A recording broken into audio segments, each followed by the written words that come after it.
How can I reconcile in a messianic apologetic view on Matthew 15:4? Now, for those who don't have it up, this will be in your show notes, by the way. This is what Matthew 15:4 says. We're going to have to read through this a little bit further, but that's okay. It says, "For God commanded, honor your father and your mother, and whoever reviles father or mother must surely die. But you say, if anyone tells his father or his mother, what you would have gained from me is given to God, he need not honor his father. So for the sake of your tradition, you have made void the word of God, you hypocrites."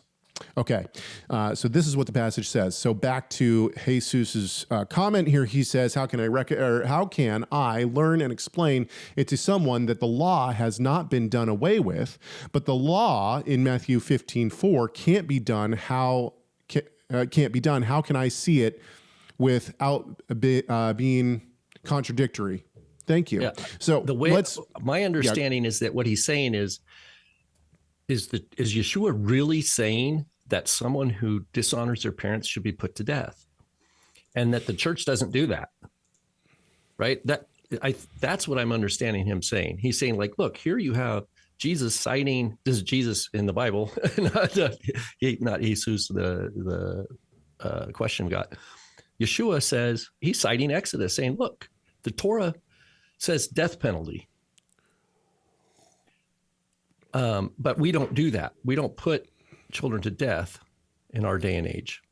And I'll just give my reason to that, is that what Yeshua is saying, that this is what justice looks like. That's the gravity of the transgression.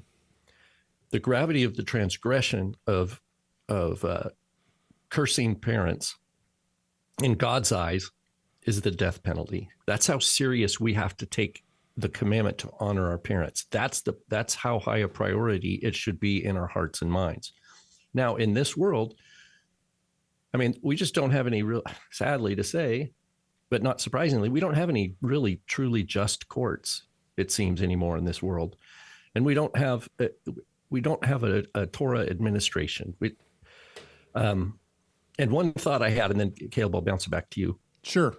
With one way to think about this, who does this apply to anyway? Who should have this gravity? Well, one verse that comes to mind is Romans 2:12. It says, "For those who sin apart from the Torah will die apart from the Torah." And the reason I think that applies in a way is, in our world, most of our world is lawless. And so let's say you have parents that are idolaters, and they have a child who's an atheist. And that atheist teenager's like just rebelling against everything, and he curses his parents. So who should be put to death, and for what reason? According to the Torah, should the parents be put to death because they're idolaters? Should the teenager be put to death because he's an atheist? Or should the teenager be put to death because he's cursing his parents? You see what I mean? The point is, they're all in sin and darkness.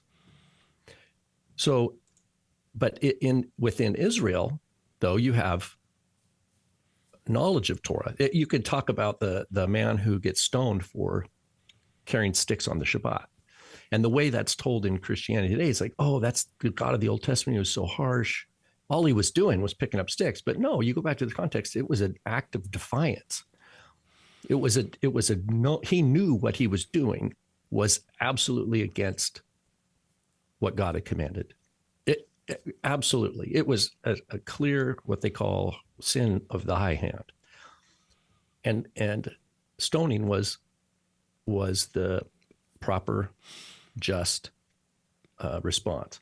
But just because in this world we don't have true justice doesn't mean that the gravity of the sin is less. In other words, the gravity of the sin of someone cursing their parents is just as bad today as it was in Moses' time, right? The gravity of so when we talk about the Torah being perfect and just weights and measures, that doesn't change. The gravity of what defines sin in terms of God's holiness never change. It can't change because God doesn't change. Even though in our historical moment, it's not informing our culture. It's not informing our judicial system. Thank you so much for watching this video. Tell us your thoughts on this subject by leaving a comment in the comment section. Make sure you like, share, subscribe, and enable those notifications. And we'll see you in the next video.